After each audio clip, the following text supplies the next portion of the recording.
முன்னோர்கள் ஆராய்ச்சி செய்து இந்த உலகத்துல இந்த பிரபஞ்சத்திலிருந்து எடுத்த கர்மவினை தீர்க்கக்கூடிய மூல மந்திரம். நீங்க கோவில்ல போய் விளக்கேத்துறதா இருந்தா இந்த மந்திரத்தை ஒரு முறை சொல்லுங்க. முற்பிறவில செய்த பாவங்கள் எப்பிறவிக்கும் தொடராமல் இருக்க இப்பிறவிலேயே என் தந்தை வழியில் வந்த கர்மாவனை, என் தாய் வழியில் வந்த கர்மாவனைகள், என் தாயுடைய கர்ப்பத்திலிருந்து நான் இந்த பூமிக்கு கொண்டு வந்த கர்மாவனைகளும் இன்றோடு நிவர்த்தியாகட்டுன்னு 5 தீபம் விளக்கேத்தி சாமிக்கு தேங்காய் வளம் பூ மாலை கல்கண்டு வாங்கி அர்ச்சனை பண்ணி உங்க ஜாதகத்தை கொண்டு போய் சாமி பாதத்துல வச்சு இன்னையோட எனக்கு எல்லாம் நல்லது நடக்கும்னு மனசார கும்பிட்டு வாங்க. வாழ்க்கையில அசுர வளர்ச்சிக்கு வந்து. அனைவருக்கும் வணக்கம். பாரம்பரிய திருவள்ளுவர் குல வம்சம் பிரசன்ன ஜோதிடர் சுபமாரிமுத்து திருப்பூர்லேருந்து இந்த பதிவு உங்களுக்காக. அதாவது ஆயிலை நட்சத்திரங்கம்மா. அதாவது ரொம்ப அற்புதமான ஒரு விஷயம். இந்த ஆயிலை நட்சத்திரத்தில் ஒருத்தர் பிறந்துட்டாங்கன்னா நல்லா பாருங்கள், ஆயில் ப்ளஸ் ஆயுள் நட்சத்திரம். இது நீங்கள் சொல்லும் போதே மைண்ட் எனக்கு எங்கே போகுதுன்னா ஆயில்ங்கிற இடத்துக்கு போகுது. அப்போது ஒரு ஜாதகத்தில் பார்த்தீங்கன்னா அங்கிருந்தே வருது பாருங்களேன். கேது திசை 7 வருஷம் அசுவனி நட்சத்திரம். அசுவனி, பரணி, கிருத்திகை, ரோகிணி, மிருகசிருச, திருவாதிரை, புனர்பூச, பூசம், ஆயிலியம். எத்தனாவது வருதுங்க? 9வது நட்சத்திரம். அப்போ 3 9 27. எப்படிங்க? 3 9 27. 3 9 27 தானுங்க. 27 நட்சத்திரத்தை 9 9 ஸ்டாப் பண்ணியிருக்காங்க. மேசத்துலேருந்து கடகத்துக்குள்ள ஆயிலித்தோட 9 நட்சத்திரம். ஆயிலி முடிஞ்ச மக நட்சத்திரத்துலேருந்து அந்த மகம், பூர, உத்தர, அஸ்தம், சித்திர, சுவாதி, விசாகா, அனுச, கேட்டை. இந்த கேட்டை வரைக்கும் 9 9 18 நட்சத்திரம்.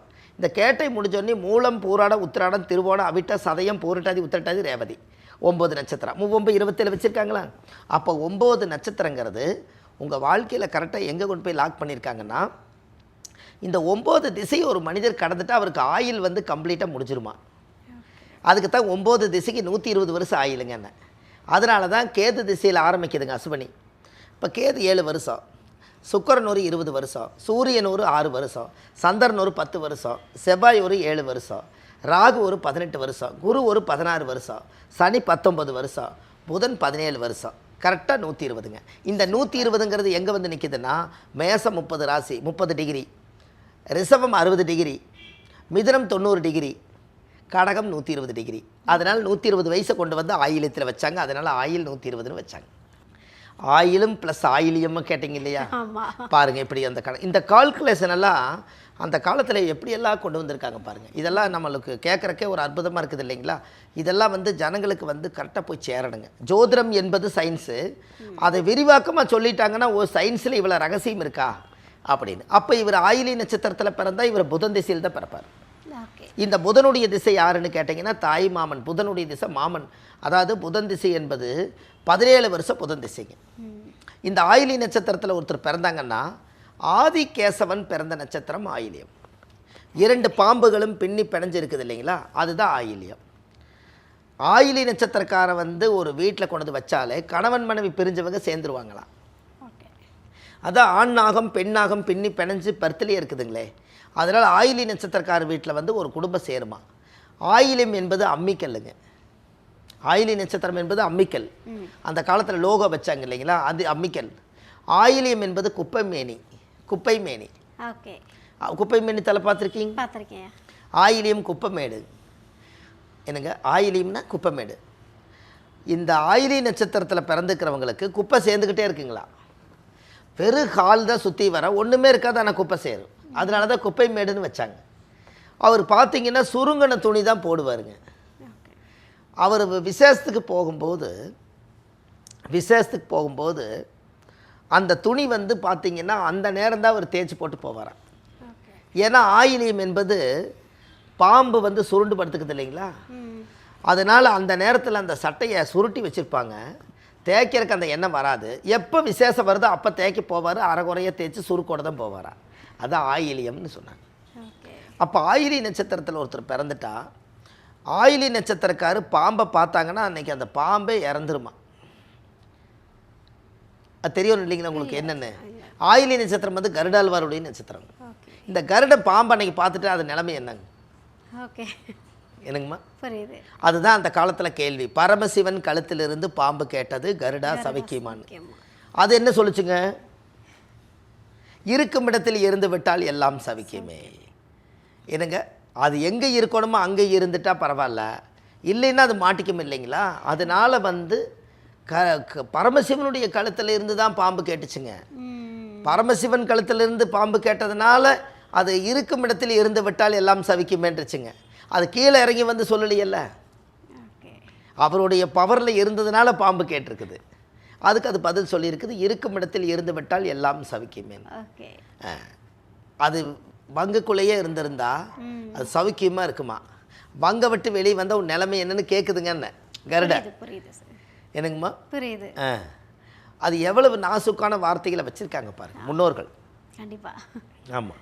அப்போது ஆயிலி நட்சத்திரம் பாம்பை பார்த்தா இறந்துரும்னா அதனால தான் ஆயிலி நட்சத்திரக்கார் வந்து பாம்பு பண்ணைக்கு போனீங்கன்னா பாம்பு உடம்பு சரியில்லாமல் ஆயிருங்கன்னு. அதான் இவங்களோட பார்வைப்பட்டா, கருடனுடைய பார்வைப்பட்டா அசுர பார்வை இல்லையா, அதனால பாம்பு பண்ணைக்கு போகாதீங்கன்னு நான் யூடியூப்பில் சொல்லியிருக்கேன். அது நிம்மதியாக வாழணும். இவங்களோட பவர் அப்பையா ஆயிலி நட்சத்திரம் வந்து கருடாழ்வார் 100 அடி உயரத்துலேருந்து தண்ணிக்குள்ளே முங்குது. ஒரு மீனவே தூக்கிட்டு போகுதுன்னா எவ்வளவு சார்பான கண் பார்வை இருந்தால் சார்பாக அந்த மீனுக்கிற இடத்துக்கு இது போகுங்கன்னு சொல்கிறேன். கண்டிப்பாக. நம்ம தண்ணிக்குள்ளே நாமளும் நின்று பார்க்குற மீன் கண்ணுக்கு தெரியல, அதுக்கு எப்படி தெரியுதுங்கன்னு கேட்குறேன். கருகருன்னு இருக்குதுங்க தண்ணி, அந்த கண்ணு தண்ணி பார்த்தா மீன் அதுக்கு அடியில் இருக்கிறது நம்மளுக்கு தெரியல, ஆனால் அதுக்கு எப்படி தெரியுதுங்கன்னு. அப்போது நம்மளோட கண்களை விட அதுக்கு சார்பான மூளை இல்லைங்கன்னு. அதனால் அந்த ஆயிலி நட்சத்திரத்துக்கு கண் பார்வை பலம். அவங்களுடைய பார்வை பட்டுச்சுன்னா பாம்புக்கும் கூட கண்டம் உண்டு அப்படின்னா பார்த்துக்குங்களேன். அதனால தான் இந்த ராகுகேது தோஷம் இருக்கிறவங்களுக்கு, இந்த ராகுகேது தோஷமெல்லாம் இருக்கிறவங்க இந்த ஆயிலி நட்சத்திரத்தில் பிறந்தாங்கன்னா அந்த ஆதிகேசவன் கோயிலுக்கு போயிட்டு வரணும். கருடாழ்வார் திருச்சியில் பெரிய திருவடி, பெரியாள் திருவடி, கருடாழ்வார் அங்கே இருக்குதுங்க. உலகத்திலேயே பெரிய கருடாழ்வார் வந்து அங்கே தான் ஒரு இவ்வளோ வீட்டு உயரத்துக்கு இருக்குதுங்க கருடாழ்வார். நீங்கள் பார்த்துருக்க மாட்டீங்க, பார்த்துருக்கீங்க? திருச்சியிலிங்க. அந்த கோயிலுக்கு பெரிய திருவடின்னு சொல்லுவாங்க கருடாழ்வார். திருச்சியில் இருக்கக்கூடிய ஸ்ரீரங்கநாதர் கோயிலுக்குள்ளே தான் அத்தச்சோடு கருடாழ்வார் இருக்குதுங்க. அது வந்து ஆயிலி நட்சத்திரக்கார் போய் அதை வணங்கிட்டு வந்தாங்கன்னா இந்த பாம்புடைய சாபம் அவங்களுக்கு வராதான். அப்போ பாருங்கள், இவங்களுக்கு அவங்களுக்கு ஒரு தொடர்பு இருக்குதுங்களா? ரைட்டு. ஆயிலி நட்சத்திரம் வந்து கருடாழ்வாருடைய நட்சத்திரம். அப்போ ஆயிலியத்தில் வந்து ஒரு ஜாதகர் பிறந்தாச்சுன்னு சொன்னால் ஆயிலி நட்சத்திரம் மாமியாருக்கு ஆகாது, மாமனாருக்கு மாமியாவுக்கு ஆகாதும்பாங்க. இது என்ன லாஜிக்குங்க? ஆயிலி நட்சத்திரத்தில் பிறந்தால் மாமியாவுக்கு ஆகாதுன்ட்டாங்க. இது நல்லா நம்ம தெரிஞ்சுக்கணும் இல்லைங்களா? ஆயிலி நட்சத்திரம் வந்து கடகராசி. கடகராசி. இந்த கடகத்துக்கு அதிபதி யாருன்னா சந்திரன். இந்த சந்திரன் எந்த ராசியில் உச்சமாவார்னா சுக்கிர வீட்டில் உச்சமாவார். அப்போ இந்த சுக்கிர வீட்டில் உச்சமாக இருக்கிறனால என்ன போச்சுன்னா சுக்கிரனுக்கு சந்திரனுக்கு பகை. அதனால் இப்போ புதுசாக கல்யாணம் பண்ணிட்டு வந்தவங்க எப்படி சாவி கொத்த உன்னை நம்பி கொடுக்கட்டும், நான் காலங்காலமாக என் மகனை வளர்த்தி வாழும் பண்ணி நான் இன்றைக்கி நல்லா உட்காந்துருக்கேன், நான் நிர்வாகம் பண்ணுறேன்னு என்ற சாவி கொத்த பிடுங்கிட்டு என்னை நடுரோட்டில் விட போகிறேன், நீ நான் இருக்க வரைக்கும் தரமாட்டேன். இதுக்கு பேர் தான் ஆயிலி நட்சத்திரம் மாமியாளுக்கு ஆகாதுன்னு வச்சாங்க. Okay okay. அப்போ இவங்க கேட்காம விட்டுட்டா பிரச்சனையே இல்லை. அவங்க இருக்க வரைக்கும் இருந்து போட்டு வாழ்ந்து போட்டு கடைசியில் கொடுக்கத்தான் போகிறாங்க. இதை போய் கேட்க போய் தான் பிரச்சனை வந்துருச்சுங்க என்ன. அதனால தான் ஆயிலி மாமியாக்காகாதவங்க, வேறு கான்செப்டெல்லாம் ஒன்றும் இல்லை. ஆமாம். அப்போ இந்த ஆயிலி நட்சத்திரம் வந்து அவங்க ஜாதகத்துக்கு பவர்ஃபுல்லான நட்சத்திரம். இந்த ஜாதகத்தில் அவங்க பிறக்கும் போது புதன் திசையில் அவர் பிறந்தார். அப்போ 17 வருஷம்னா 8 8 16 8 வருதுங்க. 8 வருஷம் 6 மாதம் வருது. எதுங்க? புதன் திசை. இந்த புதன் திசை 8 வருஷம் 6 மாதம் வந்தால் அப்போ கேது ஒரு 7 வருஷம். அப்போ 8 7 15. அதுக்கு அடுத்தது சுக்கிர திசை ஒரு 20 வருஷம். அப்படின்னா பாருங்கள், 15 வயசுக்கு மேலே சுக்கிர 20 வயசுக்கு வரைக்குது. அப்போ சுக்கிர திசையில் தான் உங்களுக்கு கல்யாணம். ஆயிலி நட்சத்திரத்தை பிறந்துக்கிறவங்களுக்கு சுக்கிர திசையில் கல்யாணம்ங்க. இது எவ்வளோ ஈஸியாக இருக்குன்னு சொல்கிறக்கு. ஆயிலி நட்சத்திரத்தில் யாராவது பிறந்தால் எனக்கு எந்த திசையில் கல்யாணங்கன்னு கேட்டால் சுக்கிர திசையில் கல்யாணம். இப்போ கூட நீங்கள் ஜாதகத்தை எடுத்து பார்த்தீங்கன்னா ஒரு பேனாவை எடுத்து நோட்டு எடுத்து கணக்கு போட்டு பார்த்தீங்கன்னா சுக்கிர திசை வந்தோடனே உங்களுக்கு கல்யாணம் பண்ணியிருப்பாங்க. அப்போ 3ஆம் திசை வருதுங்களா, ஆயிலியம்னா புதன் கேது சுக்கிரன், 3வது திசையில் கல்யாணம். அப்போ வந்து கிட்டத்தட்ட பார்த்தீங்கன்னா ஆயிலி நட்சத்திரத்துக்கு புதனில் 8 8 8 வருஷம். அதுக்கடுத்து கேது ஒரு 7 15, சுக்கிரன் ஒரு 20 35, சூரியன் ஒரு 6 35 ஒரு 40 41, சந்திரன் ஒரு 10 51, செவ்வாய் ஒரு 7 57. ராகு திசையில் ரிட்டையர்டுங்க அவர். என்னங்க? ராகு திசையில் அவர் ரிட்டையர்டு. அப்போது புதன் முடிஞ்சு கேது முடிஞ்சு சுக்கிரன் முடிஞ்சு சூரியன் முடிஞ்சு சந்திரன் முடிஞ்சு செவ்வாய் முடிஞ்சு ராகு 7ஆம் திசை வந்தால் தான் அவர் ரிட்டையர்ட் ஆகிறாருங்கன்னு. கொஞ்சம் கொஞ்சமாக திசைகள் வந்து கம்மியாக இருக்கிறதும் இருக்கும். அப்போ அவருக்கு ராகு திசையில் தான் அவர் ரிட்டையர்ட் ஆகிறாரு. அப்போ இவருக்கு என்ன அப்படின்னு கேட்டிங்கன்னா 55 வயசுக்கு மேலே அவருக்கு ராகு திசை அவருக்கு வாழ்க்கையில் ஒரு ஓய்வான காலம்.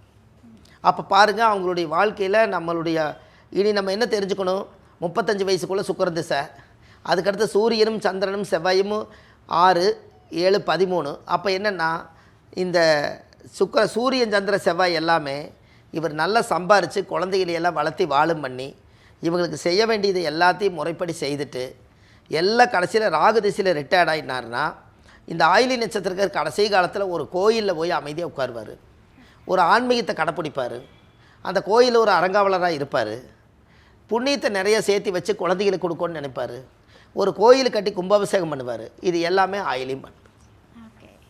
அப்போ பார்த்துக்குங்க, அவங்க முன்னோர்களுடைய வாழ்க்கையில் புண்ணியம் செய்வதற்கே புண்ணியம் செய்திருக்க வேண்டும். கண்டிப்பாக. என்னங்க? கண்டிப்பாக. புண்ணியம் செய்வதற்கே புண்ணியம் செய்திருக்க வேண்டும். அப்படின்னு என்னங்க, ஒரு வசதி இல்லாதவர் கோயில் வாசலில் உட்காந்துக்கிறாரு, அவருக்கு ஒரு சாப்பாடு வாங்கி கொண்டு போய் கொடுக்குறீங்க. ஒரு வேளை அவர் பசியோடு இருக்கிறாருன்னு நினச்சி கொண்டு போய் சாப்பாடு கொடுக்குறீங்க. இல்லைம்மா நான் இப்போ தான் சாப்பிட்டேன்னு சொல்லிடுறாரு. ஆனால் நீங்கள் புண்ணியம் வேணும்னு தான் போனீங்க, ஆனால் உங்களுக்கு புண்ணியம் கிடைக்கல. அவர் சாப்பிட்ருந்தா புண்ணியம் கிடைக்கி. அப்போ அதை வாங்கிறதுக்கு ஒரு புண்ணியம் பண்ணியிருக்கணுமல்ல. அப்போ புண்ணியம் செய்வதற்கே புண்ணியம் செய்திருக்க வேண்டும். கரெக்டு தானேங்க? அப்படின்னா பாருங்கள், அப்போது பணம் இருந்தால் உங்களுக்கே தெரியாது, பணம் இல்லாவிட்டால் உங்களை யாருக்குமே தெரியாது. இந்த உலகம் அது. கரெக்டு தானேங்க? பணமும் கொஞ்சம் வேணும், புண்ணியமும் கொஞ்சம் வேணும்.